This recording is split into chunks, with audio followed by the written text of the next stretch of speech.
how your 2021 has been. I don't know what you're going to write in your book of records, how this year was. I don't know what ups and downs you went through. I don't know what pains and disappointments you dealt with. What I know is you are still here. You are still standing. The devil might have thrown things at you, 1,000 things, 1,001, but you are still here standing. Greater is he that is in you than the one that is in the world. It is because of his grace, because of his mercy, that for 365 days we have not been consumed. Every morning, new mercies to deal with the day. Every morning, new grace to handle the issues of the day. And because of that, we are still here. We are here standing. And we thank God for that. You will have a Happy New Year celebration before we do. It's still 11:30 in the morning over here. And so I think probably some of you will tell us how 2022 is like, because we'll be late to get into it. But be that as it may, we are grateful to God for the hope and the gift that He's given us. Let us pray before we begin. God, we thank you for today. Thank you that we've come to the end of this year and we are looking forward to the beginning of another. Great is your faithfulness. Enable us now, God, as we share your word, as we read your word, that thou will be our teacher and our guide. Fill our hearts with the hope that comes from you. We pray in Jesus' name. Amen.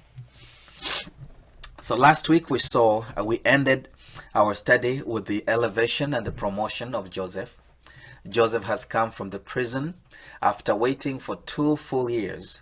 There is no break. 2 full years, one day after another, 1 week after another. And the Holy Spirit does not tell the author of the book of Genesis what was going on during those 2 years, because there was nothing going on.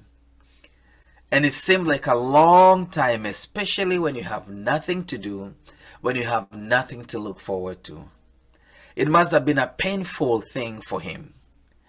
He must have wondered, why is this taking place now? But God was doing something. He was breaking him down so he can build him up again. It was the theologian A.W. Tozer who said that God will not fully use anyone until he has fully broken him or her. God will not use you mightily unless he has hurt you mightily, unless he has allowed pain to go through you, sometimes very painfully. And as I came to reflect more about that, I realized that there are aspects of the character of God that you will never know until you go through suffering. For instance, we in the entire universe, we, the inhabitants of the earth, the planet called Earth, are the only ones who know Jesus as Savior. Angels cannot call him a Savior. Others who are from this unfallen worlds cannot call him a Savior. We are the only one who know Christ as Savior, for he saved us. He did not save angels. Angels know him as the commander of the heavenly host. He is the Lord Shabbaoth, the Lord of the host. But they do not know him as Savior. But there are some aspects of the character of God that you only know when you go through an experience.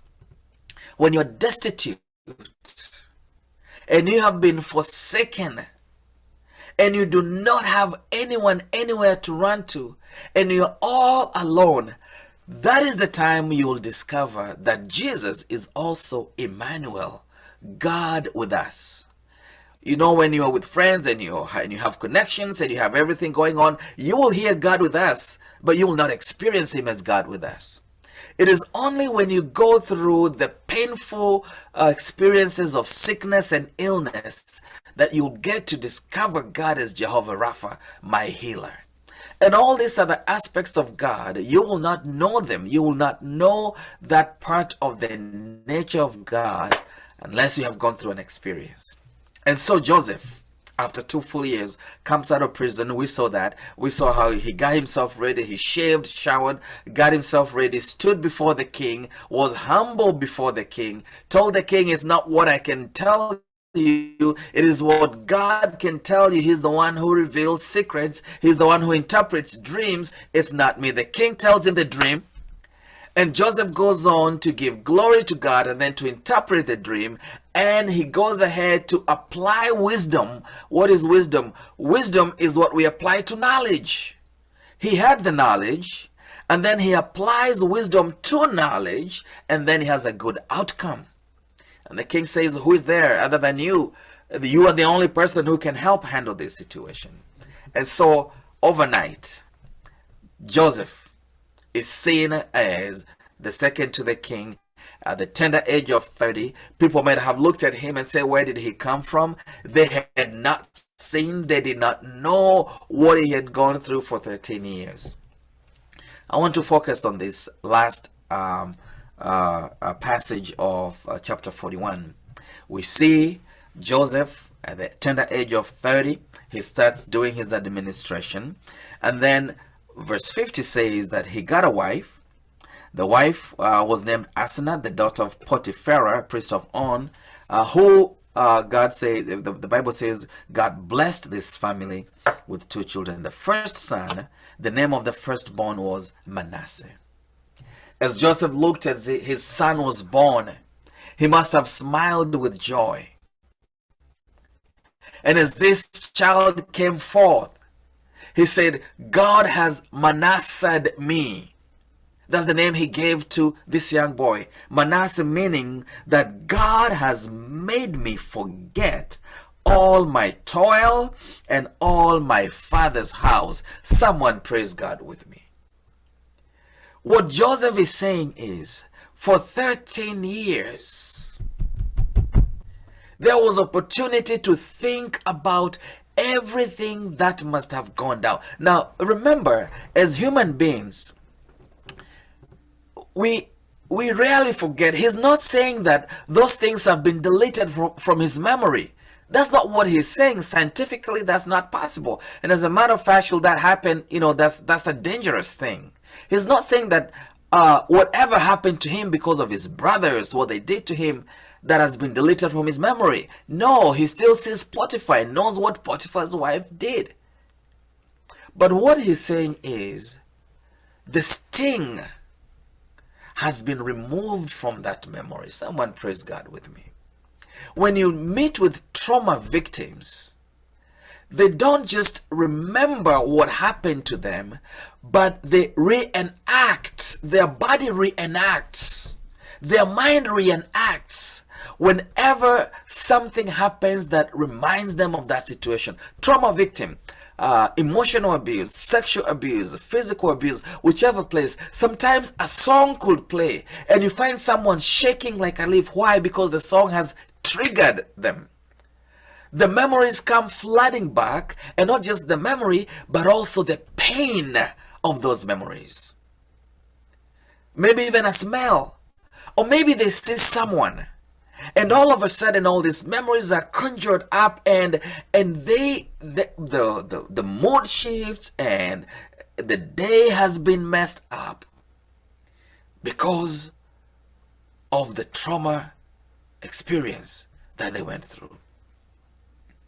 Joseph, actually, I do have a study from a mental health perspective about the trauma of Joseph from his childhood, losing his mother at a very tender age, and then of course, hatred, family conflicts, and then sexual, rape allegations, and then imprisonment. All those things, they add up. But you see, in our lives as well, if we are not careful, we might harbor so many things, and we continue moving from day to day, week to week, year to year, month to month with those people in our lives. Maybe a Reuben, maybe Simeon who said something, maybe Potiphar's wife. But I'm here to let you know this evening that by the grace of God, as we come into 2022, may God bless you with a Manasseh. That even though there were those terrible things that must have been done to you in years past, those disappointments that must have taken place in 2021, may God give you a Manasseh to help you take the sting out of those things. Hallelujah, somebody. That those memories, even if they should come flooding back, they will not have the effect of putting you down. They will not have the effect of changing your mood. They will not have the effect of putting you back. They will not make you stew in bitterness and pain and misery. For God has allowed a Manasseh to be born in your life, to be born in your psyche, to be born in your situation. Yes, they did all of that.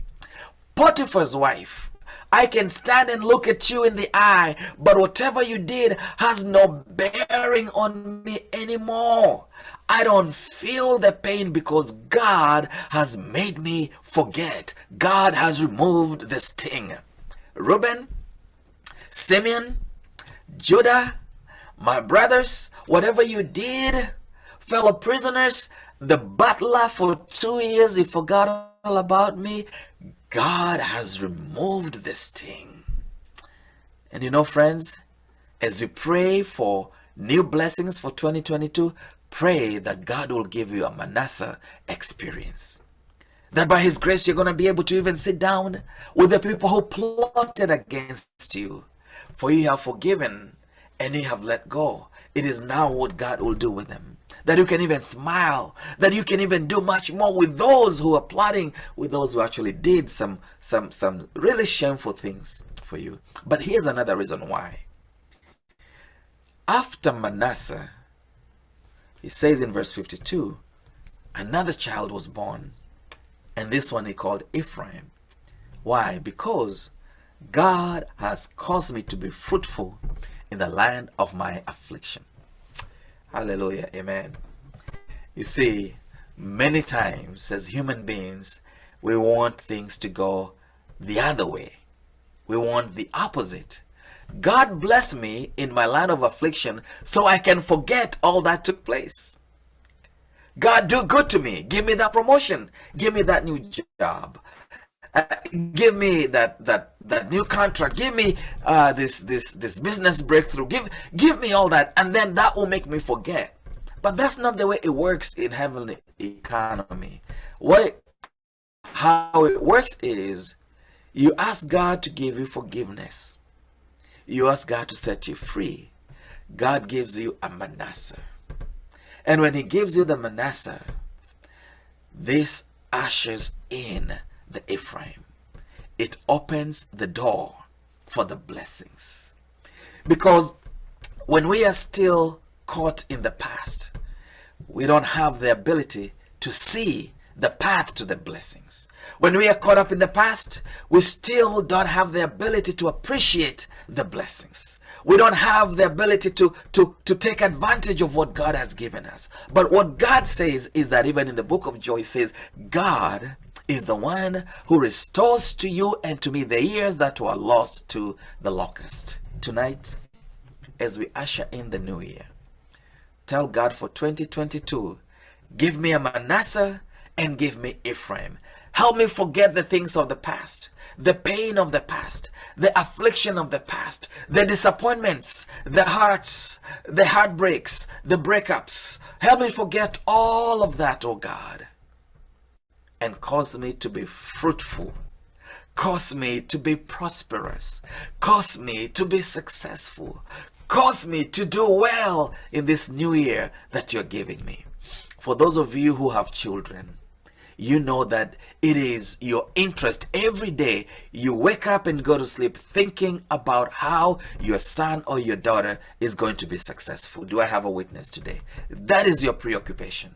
Or rather, that should be your preoccupation, how they're going to be successful. So you set them up. They go to the right schools. If they're not doing well in a particular class, you hire a tutor. If they're not, whatever you do, and many parents will agree with me that you would rather get sick as a parent instead of your son or your daughter getting sick because you're preoccupied with their success. How about your Father who is in heaven? He wants you to be prosperous. He wants you to be successful. He wants you to do well. He wants you to have life. Jesus said that I've come that they may have life and have it more abundantly. But as long as Manasseh has not been born in our lives, the pain that we are holding on to, the people who did us bad, and there are many, the people who disappointed, the hurts, the terrible things we went through, as long as we have those, we're not able to be ushered into the new reality that God has in store for us. I want to give you a challenge. Why don't you trust God in this 2022? Not just for the Ephraim, but for the Manasseh, so you can get your Ephraim, and our God will restore to you the years, the months, the weeks, the time, the hours, the opportunities that have been lost. He will restore to you by His grace. In Jesus' name, amen.